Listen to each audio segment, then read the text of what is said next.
We're going to dive back into the Avengers past with Kamala Khan in a little book called Avengers Back to Basics. And this is an interesting hook written by Peter David. He's recently had some real success with Symbiote Spider-Man.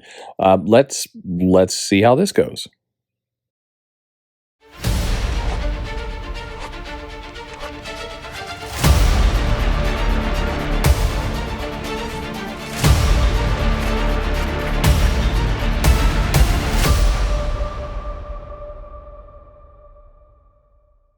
Hey everybody, this is Perch. This is a short-lived series. Again, this is one of those where Marvel was they're putting books out, and they were limited series. They're clearly not intended to last very long, but you weren't clear how long. So this is just 2 short years ago, 2018. There is a plot here. There's a hook that's a little bit interesting. The hook is that during the brief period where Kamala Khan, Miss Marvel, was part of the Avengers, she gets a gift from the Vision, and the Vision gives her these kind of AR glasses. It gives her Google Glass, and with it, it's got the Avengers history. So she was a big fanfic writer and everything else, and this gives her the ability to kind of relive Avengers history kind of firsthand in AR. And so Peter David has taken this with Brian Level, the artist, and they're basically going to retell these kind of classic stories, fill in some of the gaps, and do some Avengers stories from back in the past with the framing device of Miss Marvel is kind of watching all this stuff. So the story opens, Miss Marvel is hanging out in her room like any teenager playing tech, and mom's upset about screen time, and she is basically reliving the Avengers adventures. And this is going to be one where we have kind of the classic Avengers. We've got Iron Man, maybe Captain America. It says Captain America here, but it is not. And she's wanting to look up Ragnarok. So we've got Thor, Iron Man, Hulk, and we're learning a little bit about that. There's a picture of Captain America in her little AR experience, but he's actually not in the story. But whatever. So we are transported back into the past, and there's Bruce Banner and Thor are sharing a good old drink, and Banner spits it in Thor's face because it's funny. He's a scientist and he doesn't like that Asgardian mead beer. I'm not sure what he's drinking here, but it's a big flagon. And Banner is concerned about the eclipse that's coming. It's the first solar eclipse that's coming. Stark Industries are providing specially designed glasses to look at it. And then Thor is like, it is said that in the end times, the Fenris wolf will come and devour the sun, and kind of giving the Asgardian view of what an eclipse could look like. So as they're bantering back and forth, suddenly Loki crashes party, and it's super creepy drawn Loki. This artist is, by the way, Brian Level. You don't see a lot of him, but some of his classic tales. The Miss Marvel work looks kind of odd, but the Thor, the Hulk. I mean, it's solid work. His Loki though is creepy as F. I mean, he is basically shows up, and it's a creepy looking Loki. This would be a Loki you'd want to attack.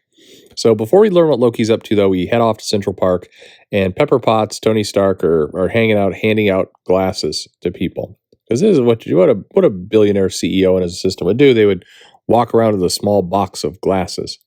So anyway, they're handing out glasses. Tony gets kind of called away to, the little girl wandered off. And while he wanders off, suddenly Pepper is abducted by a squid-like monster down into the Central Park lake, and she drops her phone or gets it wet. By the way, this whole thing is it's the past, but it's one of those times where Marvel, it was a little unclear how far back in the past is this, because she's got a smartphone, so this would be 2008 roughly, like 10 years in the past. But this is the Avengers as they've initially. Anyway, the timing is a little weird here. Like it's way back when, but it can't be that way back when. I don't know.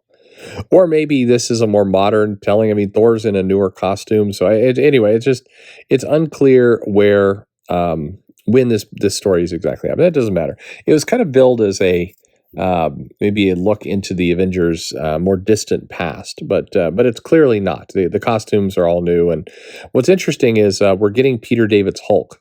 So when we flash back to the mansion and Thor's getting ready to, beat the snot out of Loki, Banner is clever and realizes Loki doesn't have a shadow, and so he stops Thor. But even when he's hulked out, you're getting smart Hulk. You're getting Hulk who can talk and think and, has merged. So this is a Peter David Hulk when he was writing, when his run was kind of famous, when he had the, Dr. Hulk or Dr. Green thing going on. So they go back and forth about Ragnarok, and Loki's saying, hey, there's something to be wary about. There's some dead warriors that are coming up. And as he's saying, in Central Park right now, there's going to be a ceremony and you guys are going to be in trouble. And old Jarvis comes up from behind him and just smacks Loki over the head. And they realize, no, he actually made the trick it is classic Peter David bit. It's the trick that Loki did was not to have a shadow, but he really was there. He was being kind of a different kind of trickster than they were expecting. It's clever. But anyway, Loki is angry because he was hit in the head. So he vanishes and says, you're on your own. So Thor and Hulk are like, well, we better figure it out. Iron Man's armor, again, it's his modern armor, so it's a more modern story. Again, it doesn't really matter, but I kind of like to know when stories are intended. So meanwhile, down below in the swamp somewhere, wherever the tentacle monsters, the bad hentai monster has taken Pepper. I mean, thank goodness, she's wearing a skirt, but there's no signs of hentai craziness here. Just some good old fashioned kind of blood magic. So they're getting ready to cut her. Iron Man shows up, but he's not quick enough, and they stab her.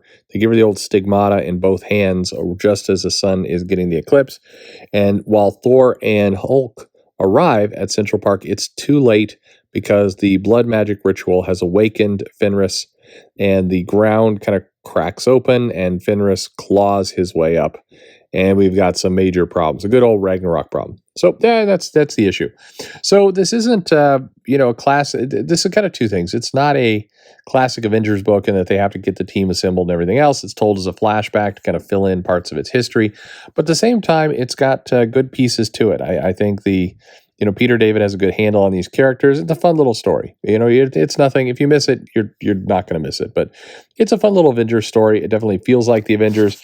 Interestingly enough, I think that this shows some ability of Marvel to basically make a comic that feels like it's tied in nice to the movies, but also doesn't feel like it's pandering to the movies. I mean, everything that was in this could have easily been right in the Marvel Cinematic Universe.